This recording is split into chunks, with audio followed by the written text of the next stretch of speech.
Hello viewers, কেমন আছেন আপনারা সবাই? আশা করি ভালো আছেন। জানি অনেক দিন পর আবার নতুন ভিডিও নিয়ে এসেছি। আসলে মাঝখানে নিজের বেশ কিছু ব্যক্তিগত সমস্যার কারণে নতুন ভিডিও দেওয়া হয়ে উঠছিল না। ইভেন আমি নতুন কোনো জায়গায় যেতেও পারিনি। তবে লাস্ট কৃষ্ণনগর গেছিলাম। কৃষ্ণনগরের দুটো প্রাচীন এবং প্রসিদ্ধ মন্দিরই আজকে আমাদের গন্তব্যস্থল, মা আনন্দময়ীর মন্দির এবং মা সিদ্ধেশ্বরীর মন্দির। সেখানে যেতে হলে কিভাবে যাবেন, মন্দির খোলা এবং বন্ধের সময়, মন্দিরের ইতিহাস এবং আরও যাবতীয় খুঁটিনাটি তথ্য আমি আপনাদের সাথে এই ভিডিওর মাধ্যমে শেয়ার করে নেব, তাই পুরো ভিডিওটা স্কিপ না করে দেখতে থাকুন। আমি দমদম জংশন থেকে কৃষ্ণনগর সিটি লোকাল ধরেছিলাম। কৃষ্ণনগর সিটি লোকালে করে দমদম জংশন থেকে যেতে সময় লাগে 2 ঘন্টার থেকে একটু বেশি, আর মাঝখানে পড়ে 15টা স্টেশন। কৃষ্ণনগর স্টেশনে নেমে আপনি কিন্তু স্ট্যান্ড থেকে কোনো টোটো পাবেন না। ওখানে বেসিক্যালি যে টোটোগুলো থাকে সেগুলো মায়াপুর যাওয়ার জন্য যে ঘাটটা আছে ওখানে যায় এবং রিজার্ভ করে যেতে হয়। আপনি কিছু দূর এগিয়ে যেতে হবে, আপনাকে কৃষ্ণনগর 1 নম্বর প্ল্যাটফর্ম থেকে বেরিয়ে কিছু দূর এগিয়ে যেতে হবে। তারপরে আপনারা রানিং টোটো ধরতে পারবেন। রানিং টোটো ধরে আপনাদের সিদ্ধেশ্বরী মন্দিরের সামনে পর্যন্ত নিয়ে যাবে না। আপনাদেরকে বলতে হবে যে বাস স্ট্যান্ড নামবো অথবা ক্লক টাওয়ার নামবো। 15 টাকা পার হেড ভাড়া নেয়। সেই ভাড়ার বিনিময়ে আপনাকে ওখানে নামিয়ে দেবে। তারপর জাস্ট 5 মিনিটের হাঁটা পথে আজকের আমাদের প্রথম গন্তব্যস্থল মা সিদ্ধেশ্বরী মন্দিরে আপনারা পৌঁছতে পারবেন। আসলে আমি যেদিন গেছিলাম সেদিন কৃষ্ণনগর স্টেশন থেকে বেরোনোর পর এত জ্যাম ছিল, এত ক্যাওস ছিল, তাই জন্য ওই জায়গাটার ভিডিও করা হয়ে ওঠেনি। তাই জন্য আমি এই ভিডিওর এই অংশটাই আপনাদেরকে কিভাবে যেতে হবে সেটা বলে দিলাম। এটা হচ্ছে কৃষ্ণনগর স্টেশনের 1 নম্বর প্ল্যাটফর্ম। এখান দিয়ে বেরিয়ে বাহাতে যাবেন, কিছু দূর এগোলেই টোটো পেয়ে যাবেন, রানিং টোটো। বাস স্ট্যান্ডে নামার পর আপনাদের 5 মিনিট হাঁটতে হবে।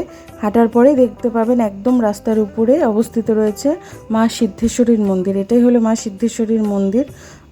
দুটো প্রবেশদ্বার রয়েছে। বাঁদিকের যে বড় দরজাটা ওটাই হচ্ছে মূল প্রবেশদ্বার, আর ডান দিকের অংশটা হচ্ছে নাট মন্দিরের প্রবেশের অংশ। তো আমরা বাঁদিকের দরজা দিয়ে প্রথমে প্রবেশ করব। মূল মন্দিরে প্রবেশ করার পর ডান দিকে ফার্স্টে পড়বে মা সিদ্ধেশ্বরীর গর্ভগৃহ, তারপরে একটা ছোট গণেশ দেবতার গর্ভগৃহ পড়বে, তার পাশে পড়বে মা দয়াময়ীর গর্ভগৃহ, তারপরে পড়বে রাধাকৃষ্ণের গর্ভগৃহ এবং সবশেষে থাকে মহাদেবের গর্ভগৃহ। এই মন্দিরে কিন্তু 2 মা কালীর বিগ্রহ পূজিত হয় এবং তার পিছনেও রয়েছে একটি ইতিহাস। সবটাই আপনাদের সাথে আস্তে আস্তে আমি এই ভিডিওর মাধ্যমে শেয়ার করব। মন্দিরে প্রবেশের মূল দরজা দিয়ে ঢুকে বাঁ পাশের দেওয়ালে খুব সুন্দর টেরাকোটার কাজ লক্ষ্য করা যায়। দেওয়ালে ভীষণ সুন্দরভাবে টেরাকোটার নকশা ফুটিয়ে তোলা হয়েছে এবং এই টেরাকোটার নকশাগুলো কিন্তু সাধারণ নয়, অর্থাৎ এই টেরাকোটার নকশার মাধ্যমে বিষ্ণুর যে দশাবতার, বিভিন্ন রকম গণেশের মূর্তি, এগুলো সব ফুটিয়ে তোলা হয়েছে। দেখুন কি ভীষণ সুন্দর লাগছে দেখতে, এবং প্রত্যেকটি কাজ কিন্তু খুব নিখুঁত। আর প্রত্যেকটি যে মূর্তি আছে আপনারা একটু ভালোভাবে লক্ষ্য করলে দেখতে পাবেন যে একটা একে অপরের থেকে একেবারেই আলাদা। বলে রাখি, মন্দিরটি 250 বছরের প্রাচীন, আর মন্দিরটি কনস্ট্রাকশন করা হয়েছে, অর্থাৎ গত বছরই কনস্ট্রাকশনের কাজ শেষ হয়েছে এবং এখন পূর্ণ মাত্রায় নতুন রূপ পেয়েছে এবং তারপর থেকে আরও ভীষণ সুন্দর লাগছে মন্দিরটিকে। এই দিকের দেওয়ালটায় রয়েছে বিভিন্ন রকম গণেশের মূর্তি, টেরাকোটার শিল্পকলার মাধ্যমে সেগুলোকে ফুটিয়ে তোলা হয়েছে। বিভিন্ন রকমের ওই ছোট ছোট গণেশের মূর্তির মধ্যেও বিভিন্ন রকম বৈচিত্র্য দেখা যাচ্ছে, আপনারা একটু ভালো করে লক্ষ্য করলেই দেখতে পাবেন।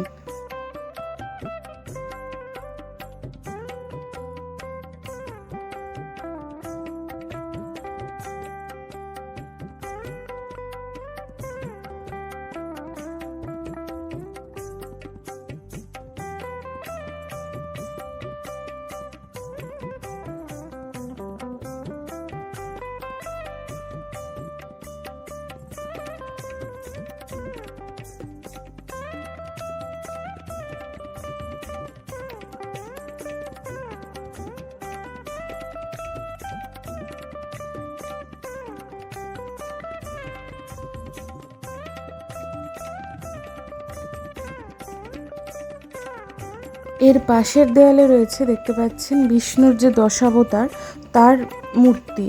কি সুন্দরভাবে নিখুঁতভাবে ফুটিয়ে তোলা হয়েছে। দেখুন, পরপর দশাবতারের মূর্তি রয়েছে এই দেওয়ালে। মন্দিরের দেওয়ালে টেরাকোটার অসাধারণ কারুকার্য দেখাতে দেখাতে মন্দিরের ইতিহাসও আপনাদের সাথে কিছুটা শেয়ার করে নিই চলুন। এই মন্দির 250 বছরের প্রাচীন হলেও মন্দিরের সঙ্গে জড়িয়ে থাকা ইতিহাস প্রায় 500 বছরেরও বেশি প্রাচীন। সাধক তারানাথ ব্রহ্মচারীর স্ত্রীকে সঙ্গে নিয়ে একটি ছোট্ট কুঁড়ে ঘরে তন্ত্রসাধনা করতেন। তিনি কোনো মূর্তি পূজা করতেন না।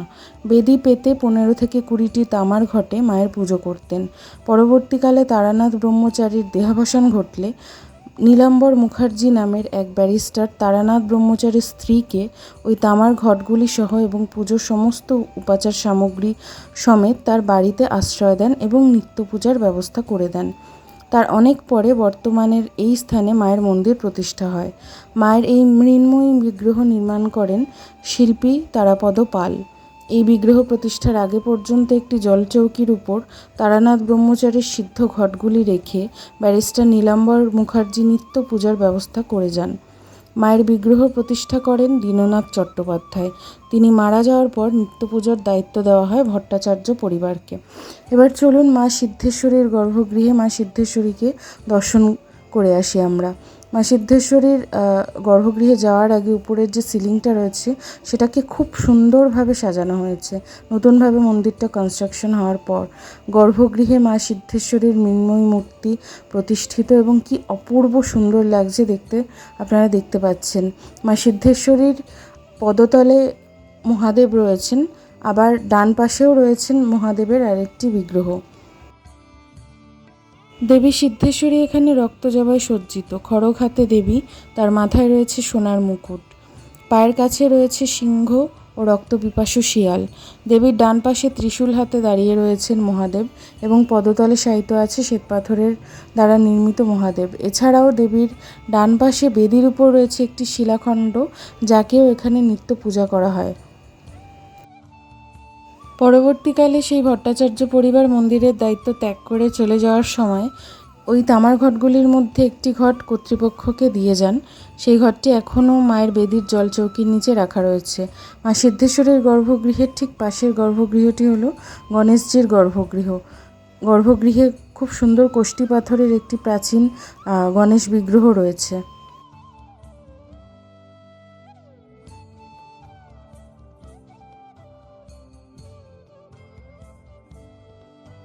গণেশজির বিগ্রহ দর্শন করার পর এবার চলুন মা দয়াময়ীর গর্ভগৃহে মা দয়াময়ীর বিগ্রহ দর্শন করে আসি আমরা। আমি আগেই বলেছিলাম এই ভিডিওতে যে এই মন্দিরে কিন্তু দুটো কালী মায়ের বিগ্রহ পূজিত হয়।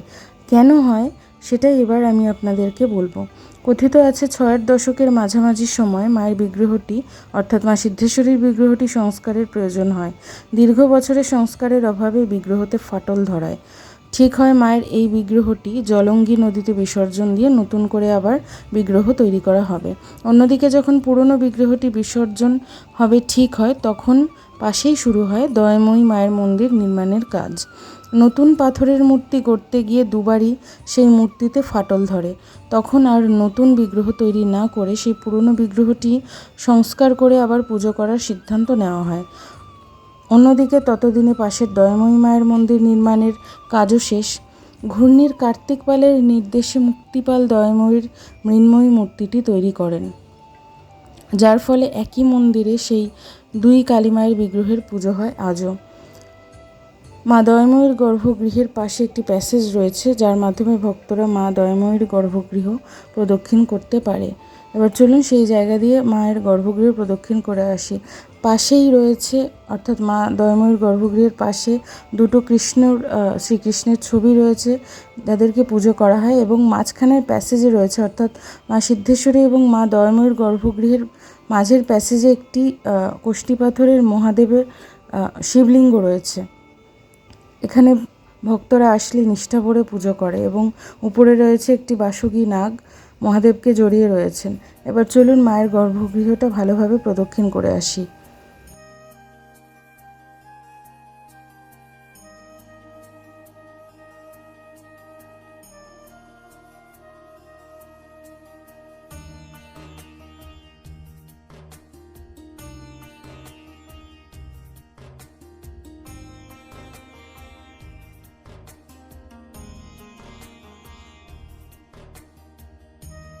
মা দয়াময়ীর গর্ভগৃহের পাশেই রয়েছে রাধাকৃষ্ণের গর্ভগৃহ। এই গর্ভগৃহে রাধাকৃষ্ণের বিগ্রহ ছাড়াও রয়েছে বেশ কিছু নারুগোপালের বিগ্রহ এবং নারায়ণ শিলা রয়েছে।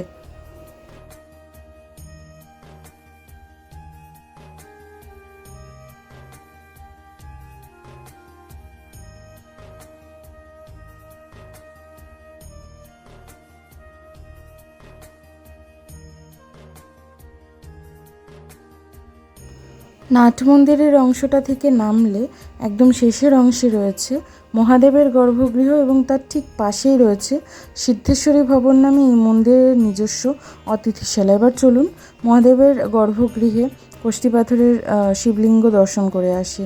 মহাদেবের গর্ভগৃহে ওঠার আগে ঠিক পাশেই রয়েছে দুটো ধূপকাঠি মোমবাতি জ্বালানোর স্ট্যান্ড।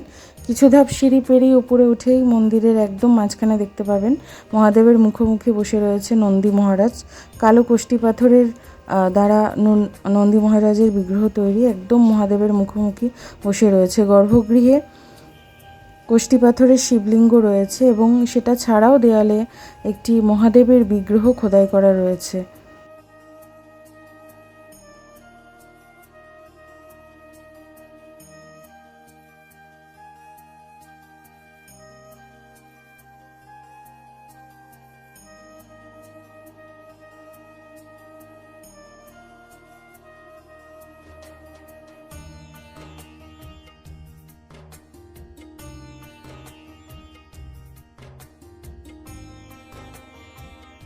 মহাদেবের মন্দিরের একদম পাশেই রয়েছে সিদ্ধেশ্বরী ভবন। এটা মন্দিরের নিজস্ব অতিথিশালা। কোনো ভক্ত যদি খুব দূর দূরান্ত থেকে এসে থাকে, একদিনে ফেরা যদি তার পক্ষে সম্ভব না হয়ে থাকে, তাহলে সেক্ষেত্রে তারা এখানে একদিন রাত্রি যাপন করতে পারে, বা এক বেলাও বা একদিন মানে অর্থাৎ গোটা দিন তারা এখানে থাকতে পারেন অর্থের বিনিময়ে।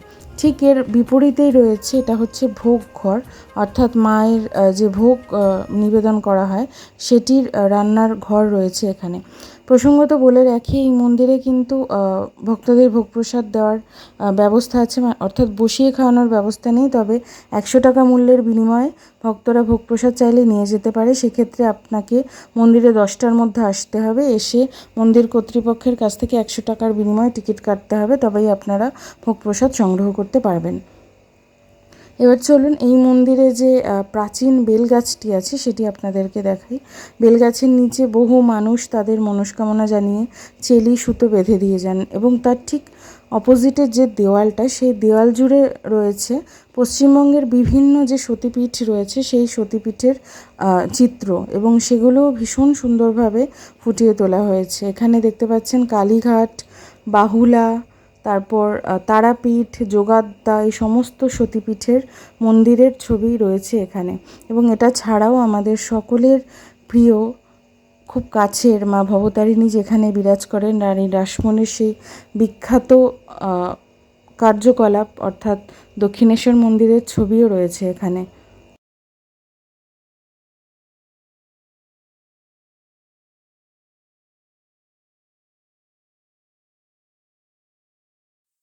মন্দির খোলা এবং বন্ধের সময় হলো, মন্দির খোলে সকাল 5টার সময় আর বন্ধ হয়ে যায় দুপুর 1টায়, আবার বিকেলে খোলে 4টের সময় আর বন্ধ হয় রাত 8টায়।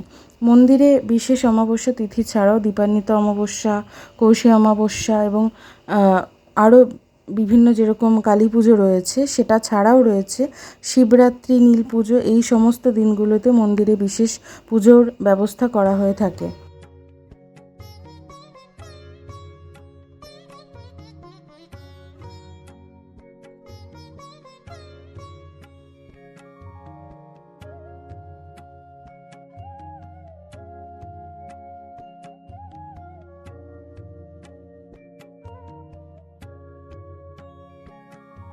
মা সিদ্ধেশ্বরীর মন্দির থেকে ডাইরেক্ট টোটো নিয়ে চলে গেছিলাম 30 টাকা ভাড়ার বিনিময়ে মা আনন্দময়ীর মন্দিরে। আমার মনে হয়েছিল তুলনামূলকভাবে কৃষ্ণনগর স্টেশন থেকে মা আনন্দময়ীর মন্দিরের দূরত্ব একটু কম, তাই আপনারা চাইলে মা আনন্দময়ীর মন্দির দর্শন করে পরে মা সিদ্ধেশ্বরীর মন্দিরে আসতে পারেন। এবং এই মন্দিরের খুব কাছেই রয়েছে রাজা কৃষ্ণচন্দ্র রায়ের বংশের রাজ পরিবার, অর্থাৎ কৃষ্ণনগরের রাজবাড়ি। আপনারা চাইলে সেটাও দর্শন করতে পারেন। প্রধান ফটক দিয়ে প্রবেশ করলেই মন্দির অঙ্গন এবং ডান পাশে রয়েছে মন্দির অঙ্গনের ডান পাশে মা অন্নপূর্ণা এবং গৌরাঙ্গ দেবের গর্ভগৃহ রয়েছে, আর বাম পাশে রয়েছে নারুগোপালের গর্ভগৃহ। নারুগোপালের গর্ভগৃহের ঠিক সামনেই রয়েছে এই মন্দিরের যিনি প্রতিষ্ঠাতা অর্থাৎ রাজা কৃষ্ণচন্দ্র রায়ের প্রপৌত্র গিরিশচন্দ্র রায় বাহাদুরের শ্বেতপাথর দ্বারা নির্মিত একটি মূর্তি। কৃষ্ণনগরের পূর্ব নাম ছিল রেউই। রাজা কৃষ্ণচন্দ্রের পূর্বপুরুষ ছিলেন রাজা রাঘবের পুত্র মহারাজ রুদ্র। এই রাজা রুদ্র ছিলেন একনিষ্ঠ কৃষ্ণ ভক্ত। তিনিই ভক্তিপরবশত হয়ে ভগবান শ্রীকৃষ্ণের নামানুসারে রেউইর নাম পরিবর্তন করে রাখেন কৃষ্ণনগর। এই আনন্দময়ী মায়ের মন্দির প্রতিষ্ঠা করেছিলেন, আমি কিছুক্ষণ আগেই বললাম আপনাদের, রাজা কৃষ্ণচন্দ্র রায়ের প্রপৌত্র গিরিশচন্দ্র রায় বাহাদুর। শোনা যায় রাজা গিরিশচন্দ্র রায় তন্ত্র সাধকও ছিলেন। তার রাজত্বকাল ছিল 1802 থেকে 1841 সাল পর্যন্ত। তিনি রাজসিংহাসনে বসার ঠিক 2 বছর পর অর্থাৎ 1804 সাল নাগাদ মন্দিরটি প্রতিষ্ঠা করেন। মন্দিরের ছাদ কাঠের কড়িবর্গা দ্বারা নির্মিত। গর্ভগৃহের সামনেই রয়েছে 5 খিলানযুক্ত বারান্দা। সমতল ছাদ দালানের উপর 4 চালা শিখরযুক্ত মন্দির আছে। সামান্য পঙ্খের অলঙ্করণও রয়েছে। মন্দির প্রাঙ্গণের ডান দিকের অংশে প্রথম গর্ভগৃহটা হচ্ছে মহাদেবের গর্ভগৃহ এবং তার পাশের গর্ভগৃহটা হচ্ছে মা অন্নপূর্ণার গর্ভগৃহ। আপনারা যারা কৃষ্ণনগরে থাকেন তাদের কাছে আমার একটা প্রশ্ন আছে এই ভিডিওতে। আমি যতদূর জানি মা আনন্দময়ীর মন্দিরে যে একজন মহাদেব রয়েছেন, অর্থাৎ তার নাম আনন্দময় শিব, তার যে গর্ভগৃহ সেটি দোতলায় ছিল, কিন্তু আমি যেদিন গেছিলাম দেখলাম দোতলায় ওঠার সিঁড়িটা বন্ধ। আপনারা যদি কেউ জেনে থাকেন যে বর্তমানে কনস্ট্রাকশনের কাজ চলছে বা অন্য কোনো কারণে বন্ধ আছে কি না সেখানে যাওয়ার রাস্তা, তাহলে প্লিজ সেটা আমাকে কমেন্ট করে একটু জানাবেন। মন্দির প্রাঙ্গণের একদম মধ্যস্থলে অবস্থিত রয়েছে ধূপকাঠি মোমবাতি জ্বালানোর জায়গা। লোকশ্রুতি রয়েছে রাজা গিরিশচন্দ্র রায় দেবীর স্বপ্নাদেশে প্রতিষ্ঠা করেছিলেন এই মন্দির। মায়ের মূর্তিটি আজ যেখানে প্রতিষ্ঠিত সেখানেই নাকি পাওয়া গেছিল প্রকাণ্ড একটি কোষ্ঠী পাথর। এই পাথরটি থেকে 2টি মূর্তি নির্মাণ করা হয়। একটি হলো এই মন্দিরের মা আনন্দময়ী কালী এবং অন্যটি হলো মা ভবতারিণী, অর্থাৎ যিনি পূজিতা হচ্ছেন নবদ্বীপের পোড়ামাতলায় আজও। মন্দিরে পূর্বে বলির প্রচলন থাকলেও অনেক আগেই তা বন্ধ হয়ে গেছে।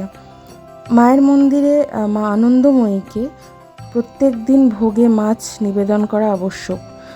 কোনো দিন যদি বাজারে মাছ না পাওয়া যায় সেক্ষেত্রেও মাছের আঁশ দিয়ে হলেও মাকে ভোগ নিবেদন করা আবশ্যক বলেই এখানকার স্থানীয় মানুষরা মনে করেন।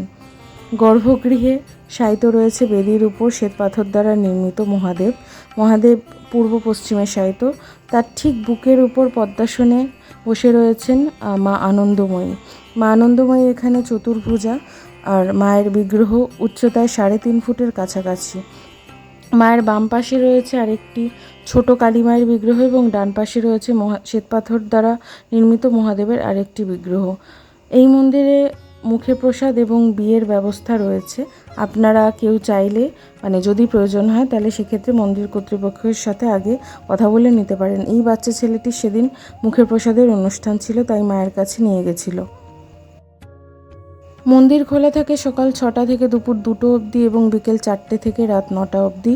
মন্দিরে মাকে প্রত্যেক দিন ভোগ নিবেদন করা হলেও ভক্তদের জন্য আলাদা করে ভোগ প্রসাদের ব্যবস্থা রোজের নেই। আজকের ভিডিওটা কেমন লাগলো প্লিজ আমাকে কমেন্ট করে জানাতে ভুলবেন না। ভালো লেগে থাকলে ভিডিওটিতে একটি লাইক করে দেবেন এবং শেয়ার করে দেবেন। চ্যানেলে নতুন হলে চ্যানেল সাবস্ক্রাইব করে আমার পাশে থাকবেন এরকম আরও নতুন নতুন ভিডিও পাওয়ার জন্য। আপনাদের সাথে দেখা হচ্ছে নতুন একটি ভিডিও নিয়ে। ততক্ষণের জন্য সবাই ভালো থাকবেন, সুস্থ থাকবেন। সবাইকে অনেক ধন্যবাদ।